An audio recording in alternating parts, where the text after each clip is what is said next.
Hi everyone, welcome to another episode of Secrets of the Viz. And today is a Christmas special, diving into the Iron Viz entry. So we have Rob Taylor with us today to talk about his Iron Viz entry on The Rock. So this is Rob's second entry, and it's a huge improvement from what he did last year. He's taken all the learnings across the years to come out with this amazing Viz. So I'll drop it over to Rob to do a little intro.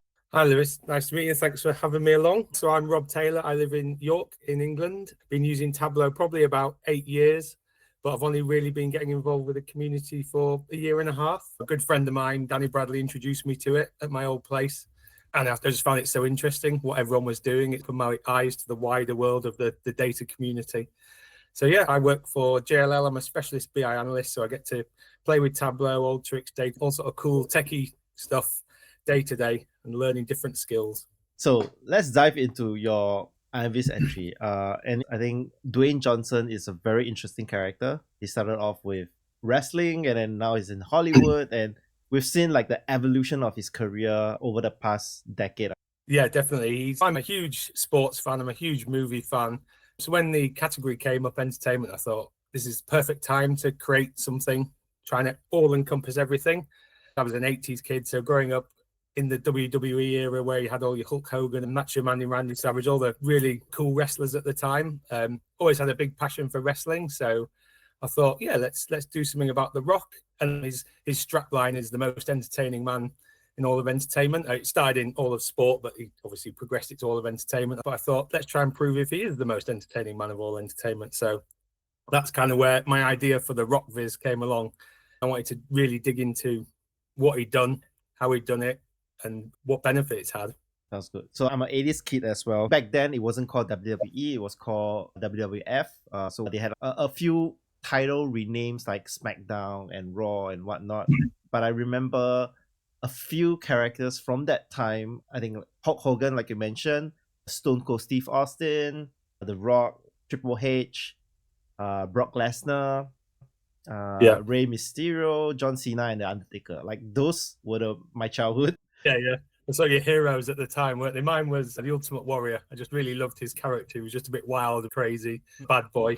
But it was the showbiz of it for me. And I know people always say it's not sport and that kind of things. And it is, it's entertainment. That's what they're there for. But you can't deny these men and women doing it aren't athletes. Some of the amazing feats they can do in the ring is just unbelievable. Yeah. So for me, it was really entertaining. It is. I started video games when I was like 7 years old. So I remember vividly that I was playing some of the WWF video games at that point of time. I think it was probably SmackDown or something. So like me and my brother, we would play them and then we'll try to imitate the moves on our bed, and we'll get scoldings from our parents and all. Because they try not to hurt each other. Yeah, try not to hurt each other or break some furniture or whatnot. Yeah, definitely. Me and my two brothers did the same. Yeah, those were the days. Yeah. So in terms of the design, maybe you want to share your screen and can talk through the iterations you got through to get to this point. Yeah, so I'll start with the very first idea I sort of had. And this is where I first started building out my idea about his wrestling career. My initial thought was I'm going to build this really cool wrestling ring style viz with all his matches and all his progress and make this really cool chart. I built it out, this basic version of it, and I sent it to a good colleague of mine who's done well in Iron Viz before and said, what do you think about this? How would this sit? And he was like, it looks cool. I'm not sure how you'd explain it and whether people would get it or not. So it was just one of those ideas where it looks really ace in your head and you think, oh, it's going to look brilliant. But as soon as you sort of get it onto sort of the Tableau canvas and build it out, it just doesn't quite work. So I quickly pivoted away from this and decided I need to make this all about a story rather than one really cool chart. I started digging into the data, and I'll just quickly show you. I pulled a load of data up about The Rock, and I've got tabs and tabs of all the different things I'd found. And I was using another one, an Alteryx workflow to combine all this. So I love all that side of it as well, the data prep. And when I was doing all the data gathering, my initial thought was I wanted to find out, did he have an impact on this golden era? Was it really special? And I think I probably looked in a little bit with the data. So I pulled all the ratings data for all the WWE events and I plotted them on a chart. Quite quickly saw, looking at this, that from when it started in its heyday, there weren't that many shows, but the ratings were through the roof. And after that initial surge of, oh, this is wrestling, this is amazing, it soon dipped down really low to this point, sort of early 90s. The company was bought out and they were doing lots of changes, and then there was in battles between different people. So the ratings plummeted and they had to pivot. Then I started to get into the era where The Rock starts. When he joined wrestling, Dwayne Johnson is his original name, and he went through 3 different names before he officially became the Rock character. So that's kind of what then drew me into, I've got a story here, I can tell something quite interesting. Design-wise, obviously pivoting away from that original one I showed, this one, the colours didn't work. I knew I wanted to get black and gold in because they're his main wrestling colours. So I put it into the website called Coolers, where you can do colour contrast checking and really make it stand out. It started to all fit together into what I wanted it to look like in my head compared to that old ring.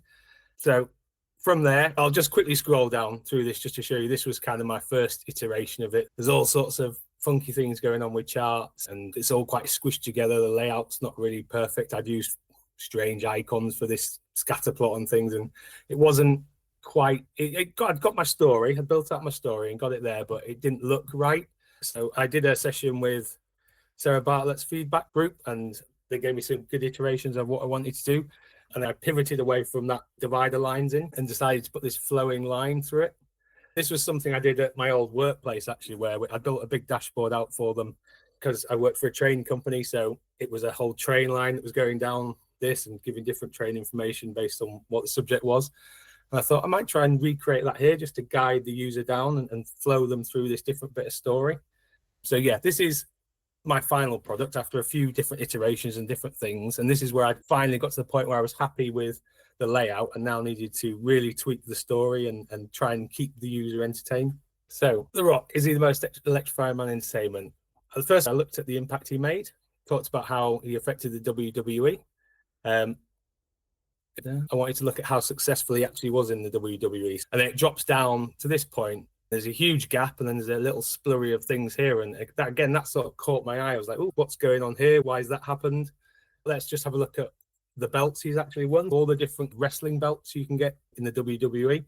And the thing that caught my eye was he'd won 34% of his main career. He held a belt, which is phenomenal, really, for a wrestler to have some sort of belt for that much of your wrestling time. A lot of them come and go and don't last long. So to me, that really stood out as he is an entertaining wrestler. People want him. But again, it highlighted this huge, what I call the 10-year gap between holding the heavyweight belt, which is the main belt everyone wants. He lost it 25th of August 2000 and then regained in 27th of January 2013, which obviously we know Dwayne Johnson went on to do movies, but people who might not know would sort of be, what was he doing in the 10-year gap? Let's take a pause here because I really like how you navigate through this 3 different sections, and the highlight action you have actually helps to guide the users on how to read the charts. You hover over the match one, both the annotation and the bars gets highlighted, so it's really easy to pick up that insight.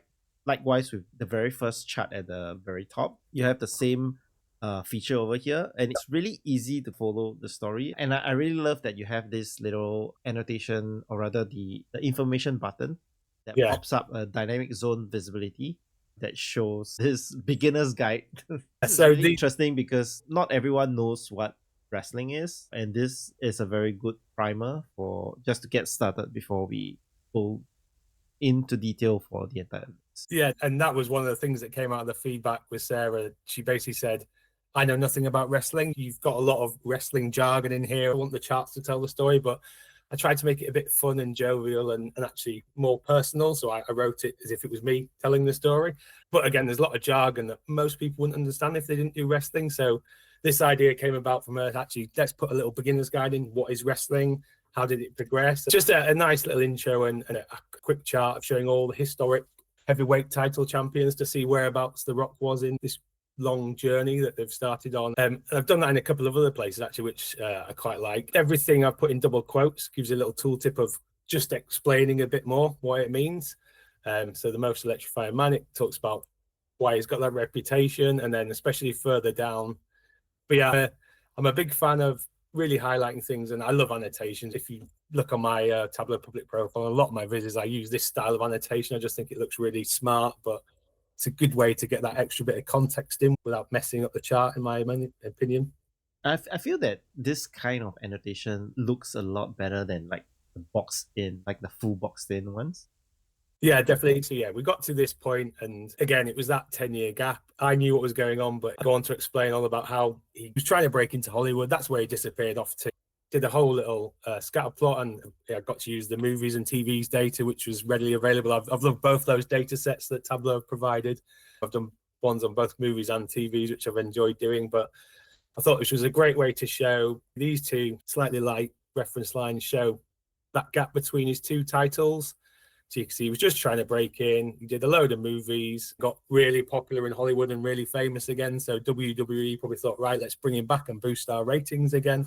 There's been a lot of wrestlers that have gone to movies that haven't done well, but he carried on making loads of movies, most TV shows, and some of them did really well. But the one that really stood out for me was this one. It's the billing position on his cast list.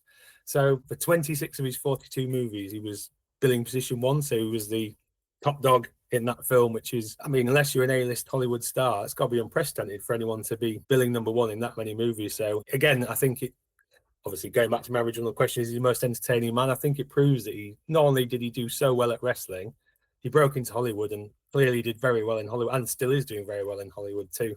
Yeah, and I think it's interesting because if you look at his entire Hollywood career, my first impression of him in Hollywood was The Mummy and Scorpion King.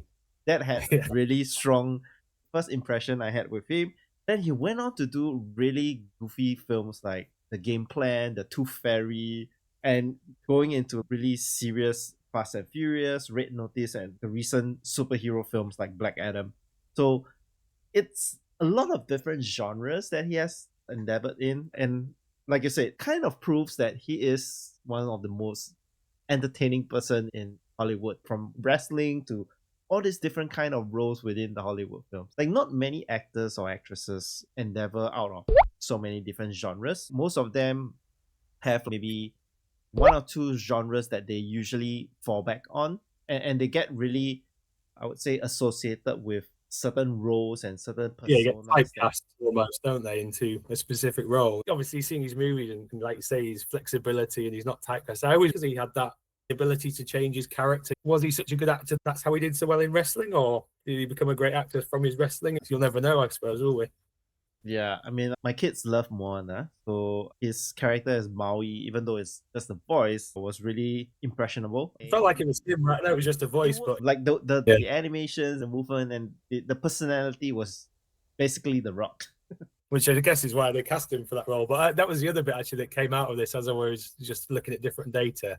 It's that song, his little rap he does in Moana. It used to always get stuck in my head, and I was intrigued, like, how well did that do for him as well? And it blew my mind how much Disney has made him royalty. So 2.1 million in royalty profits and 1.6 billion YouTube views for that official song. So yeah, he's a wrestler, he's a movie star, TV, and he's a singer as well, apparently.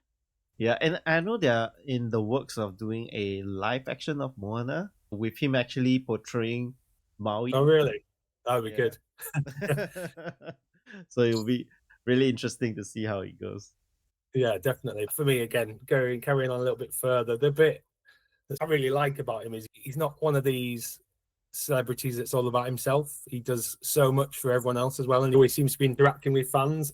My little shout out at the end is some of the good he's done, foundations he's set up or contributed to. And these are just the 3 biggest ones that I think he's really making a difference with his celebrity status. He's there for social good as well. So I'm guessing we'll probably see you in Tableau conference next year.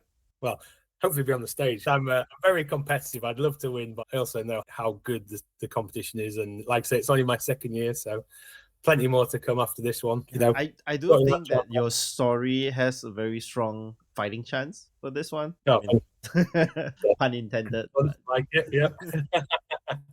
No, it's definitely the thing I worked the hardest on. I've made a lot of vizzes on my public, which are practicing charts, doing something a bit funky, a bit different. And although they tell a story, it's not a real end-to-end thing. Whereas with this one, I really focused on, this is what I want the viewer to get away from this chart, and then move it onto the next chart, and they all link together hopefully, and guide them through why I think he's the most entertaining man of all entertainment. And then at the end saying, yeah, he is. Yeah, and I think that's the kind of like a true spirit of Iron Disc, because everyone learns through the entire year with how to build new charts, new design, new data storytelling, and this is basically a accumulation of what they've learned like for the past year or even more than that. And it's really interesting because you see how all this knowledge get compressed and condensed into a topic that you really feel passionate about. You can really see it in all of the entries this year. Everyone should give themselves a pat on the back for doing this, because it's a lot of work to do in 1 month. Yeah, definitely. So thank you again, Rob, for spending time with us to walk through your amazing viz. I hope everyone learned something new from this, and we'll see you at the next one. Thank you. Thank you.